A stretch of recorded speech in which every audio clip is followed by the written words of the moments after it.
बिस्मिल्लाहिर्रहमानिर्रहीम। अस्सलाम वालेकुम students, welcome to my YouTube channel physics with Arif. उम्मीद करता हूँ आप खैरियत से होंगे। आज हम एक छोटा सा टॉपिक डिस्कस करेंगे, Newton's laws of motion. Newton एक साइंटिस्ट, उन्होंने लॉज दिए हैं मोशन के हवाले से कि ऑब्जेक्ट मूव करते हैं तो उनके मूवमेंट को कैसे देखा जाएगा, उसको कैसे डिस्कस किया जाएगा और मूवमेंट किस किस चीज़ से इफ़ेक्ट होती हैं और क्या कंट्रोल होती हैं और किस किस्म से मैथमेटिकल रिप्रेजेंटेशन से उनको डिनोट किया जाएगा। न्यूटन से पहले एक साइंटिस्ट का नाम आता है गैलीलियो।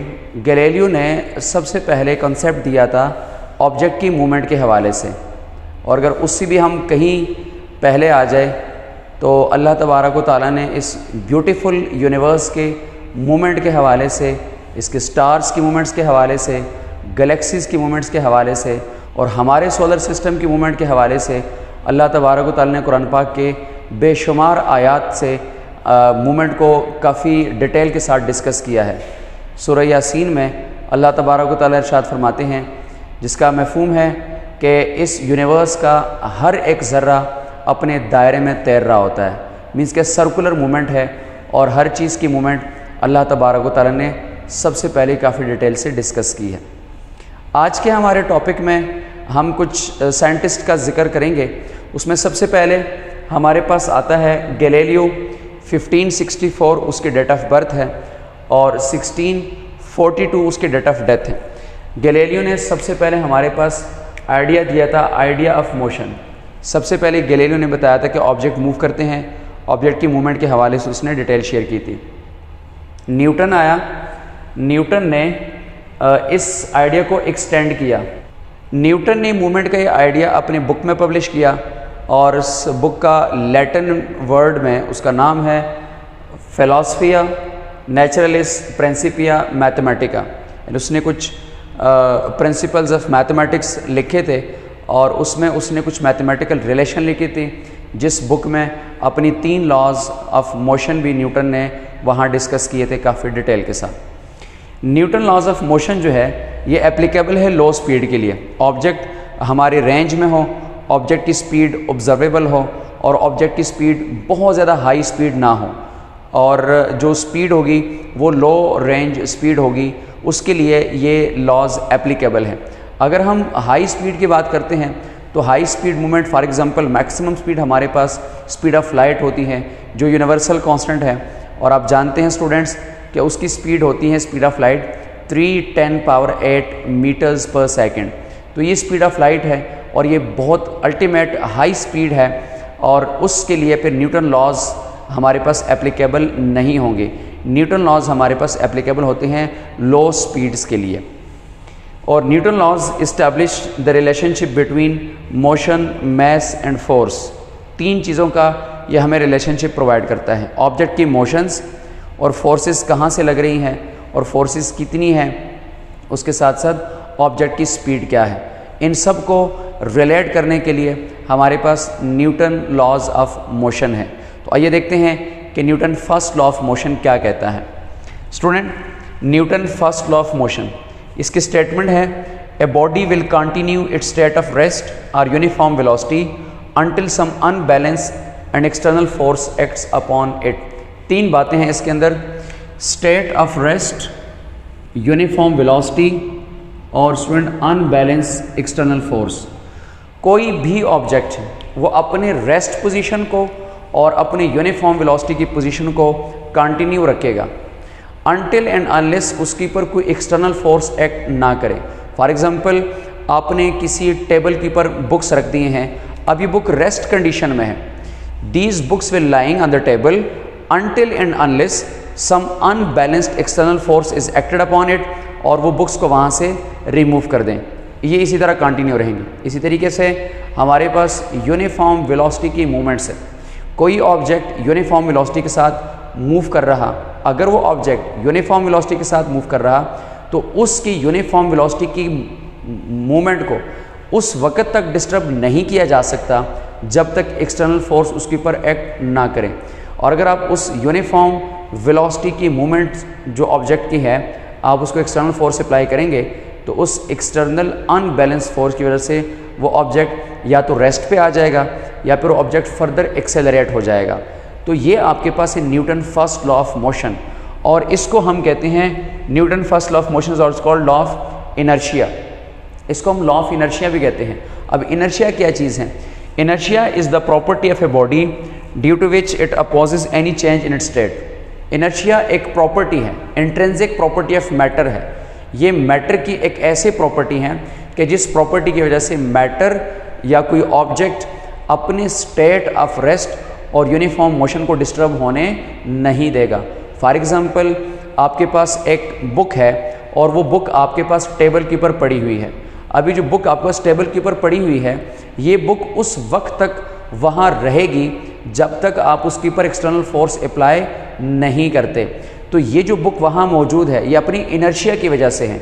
वो प्रॉपर्टी है जो रेजिस्ट करे अपने स्टेट को चेंज होने में। फॉर एग्ज़ाम्पल, आपके पास एक रोड के ऊपर गाड़ी खड़ी है।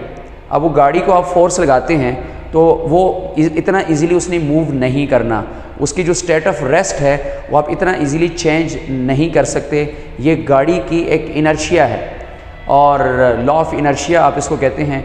और इनर्शिया किसी ऑब्जेक्ट की वो प्रॉपर्टी है जिसकी वजह से अपने स्टेट को चेंज होने नहीं देता। जो इनर्शिया है उसके हवाले से हम ये भी कहते हैं the mass of the object is the quantitative measure of its inertia. ये जो किसी ऑब्जेक्ट का मैस होता है ये उसका क्वांटिटेटिव मेजर ऑफ इनर्शिया होता है। यानी इनर्शिया क्वांटिटेटिवली देखा जाएगा मैस से। अगर मैस ज़्यादा है तो इनर्शिया भी ज़्यादा है, और अगर मैस कम है तो इनर्शिया भी कम है। तो ये आपके पास है Newton first law of motion कि आप किसी ऑब्जेक्ट के स्टेट को चेंज नहीं कर सकते उस वक्त तक जब तक एक्सटर्नल अनबैलेंस फोर्स उसके ऊपर एक्ट ना करें। स्टूडेंट, अगर मैं इस आइडिया को थोड़ा सा एक्सटेंड कर लूँ तो हम ये कहते हैं frame of reference. Frame of reference क्या होता है? जहाँ पर आप एक्सपेरिमेंट कर रहे हैं, फिज़िक्स लेबॉर्ट्री है, फिज़िक्स लैब में आप एक्सपेरिमेंट कर रहे हैं, तो physics lab is now the frame of reference. Class में आप किसी चीज़ को स्टडी कर रहे हैं तो class is the frame of reference. Train के अंदर आप बैठे हुए हैं, ट्रेन मूव करें और आप ट्रेन की मूवमेंट यानी ट्रेन के इंटरनली कोई ऑब्जेक्ट आप स्टडी कर रहे हैं तो वो ट्रेन आपके लिए फ्रेम ऑफ रेफरेंस है। अब हमारे पास दो किस्म के फ्रेम ऑफ रेफरेंस आते हैं। एक को हम कहते हैं इनर्शियल फ्रेम ऑफ रेफरेंस और एक को हम कहते हैं non inertial frame of reference. Students, inertial frame of reference वो फ्रेम ऑफ रेफरेंस होता है जहाँ पर लॉ ऑफ इनर्शिया वैलिड होगा। जहाँ पर लॉ ऑफ इनर्शिया वैलिड होगा वो इनर्शियल फ्रेम ऑफ रेफरेंस कहलाता है। फॉर एग्जांपल, अगर मैं अर्थ की बात करूँ तो अर्थ के ऊपर लॉ ऑफ इनर्शिया वैलिड है। तो जब अर्थ के ऊपर लॉ ऑफ इनर्शिया वैलिड है तो अर्थ को हम कह सकते हैं कि earth is the frame of inertial frame of reference कहते हैं। और जहाँ पर ये लॉ ऑफ इनर्शिया वैलिड नहीं है उसको हम non inertial frame of reference कहते हैं। तो ये था न्यूटन का फर्स्ट लॉ। आइए चलते हैं Newton second law and Newton third law की तरफ। Student, Newton second law of motion, इसके स्टेटमेंट को देखते हैं। इसके स्टेटमेंट में लिखा हुआ है कि when force is applied on an body acceleration is produce in its direction. आप किसी भी ऑब्जेक्ट के ऊपर फोर्स अप्लाई करते हैं, ये फोर्स उस ऑब्जेक्ट में एक्सेलरेशन प्रोड्यूस कर देता है। जैसे गाड़ी ख़राब हो जाती है, आप उसको फोर्स अप्लाई करेंगे तो ये फोर्स इस ऑब्जेक्ट में, इस गाड़ी में, इस कार में एक्सेलरेशन प्रोड्यूस करवा देता है। The acceleration is directly proportional to the force. जो एक्सेलरेशन प्रोड्यूस हो रही है वो डायरेक्टली प्रोपोर्शनल टू फोर्स हैं and inversely proportional to the mass of the object. और वो जो एक्सेलरेशन प्रोड्यूस हुई है ये inversely proportional to the mass of the object है। अब इसमें डायरेक्शन बहुत इंपॉर्टेंट है। हम ये कहेंगे कि acceleration is produce in the direction of the force. जिस ऑब्जेक्ट के ऊपर आप फोर्स अप्लाई कर रहे हैं उस ऑब्जेक्ट के अंदर जो एक्सेलरेशन आ रही है वो एक्सेलरेशन फोर्स के डायरेक्शन में आएगी। अब जो एक्सेलरेशन आई है ये फोर्स के साथ डायरेक्टली प्रोपोर्शनल है।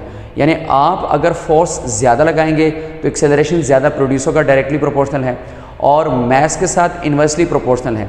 यानी अगर स्मॉल ऑब्जेक्ट है तो एक्सेलरेशन ज़्यादा प्रोड्यूस होगी और अगर लार्ज ऑब्जेक्ट है तो एक्सेलरेशन कम प्रोड्यूस की जाएगी।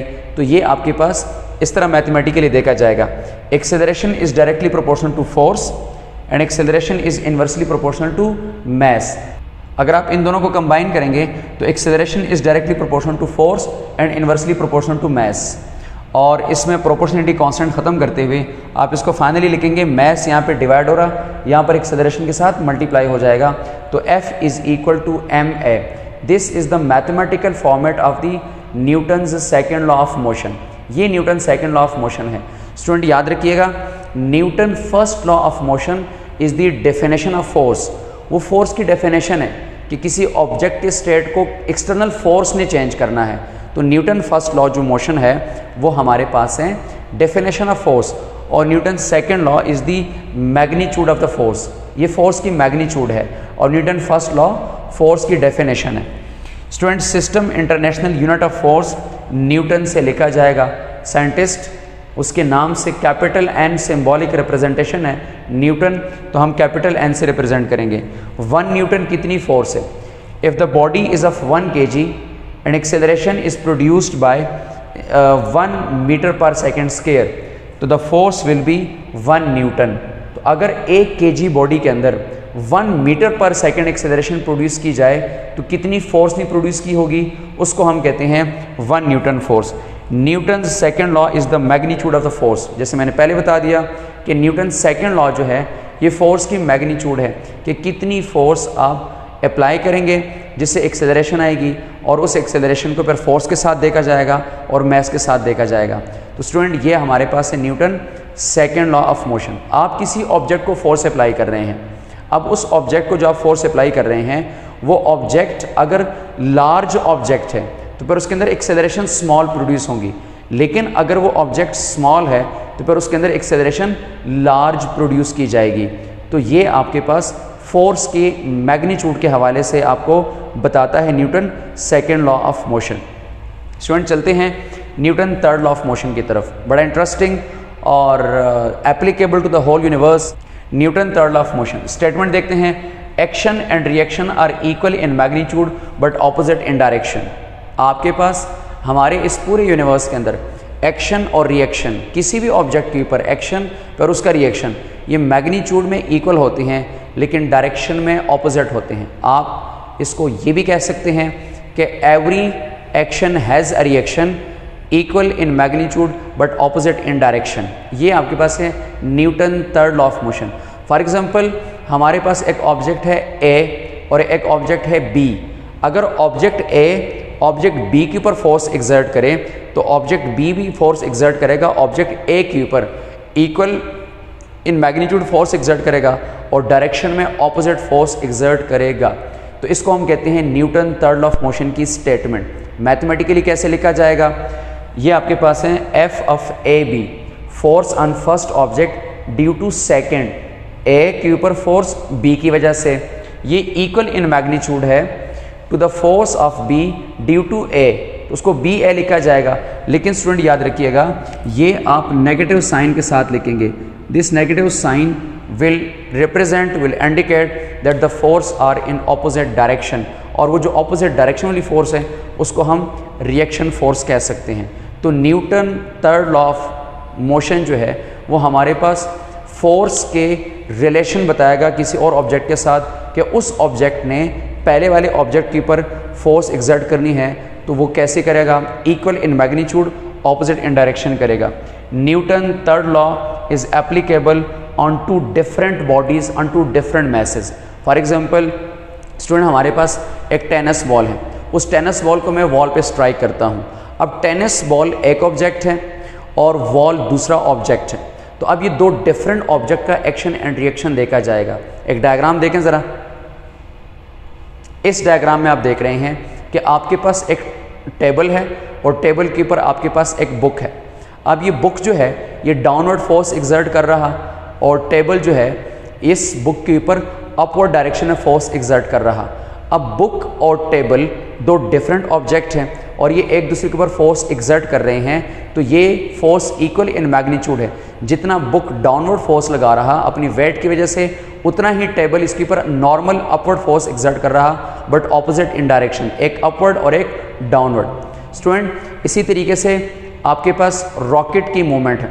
रॉकेट की मूवमेंट जो है अगर आप देखेंगे, दो चीज़ें हैं, रॉकेट की बॉडी और रॉकेट के अंदर फ्यूल। अब जो बर्निंग गैसेस हैं वो बर्निंग गैसेस डाउनवर्ड डायरेक्शन में फोर्स एक्सर्ट करते हैं, वो एक्शन है, और उसके रिएक्शन में रॉकेट को अपवर्ड फोर्स मिलती है, वो उसका रिएक्शन है। Both will be same equal in magnitude but opposite in direction. हम अर्थ के ऊपर मूव करते हैं, हम अर्थ को फोर्स एक्सर्ट करते हैं और अर्थ हमारे ऊपर फोर्स एक्सर्ट करती है। These are equal in magnitude but opposite in direction. तो ये हमारे पास Newton third law of motion है। उम्मीद करता हूँ आपको ये न्यूटन लॉज ऑफ मोशन समझ आए होंगे। मिलते हैं नेक्स्ट वीडियो में अगले टॉपिक के साथ। अल्लाह हाफिज़।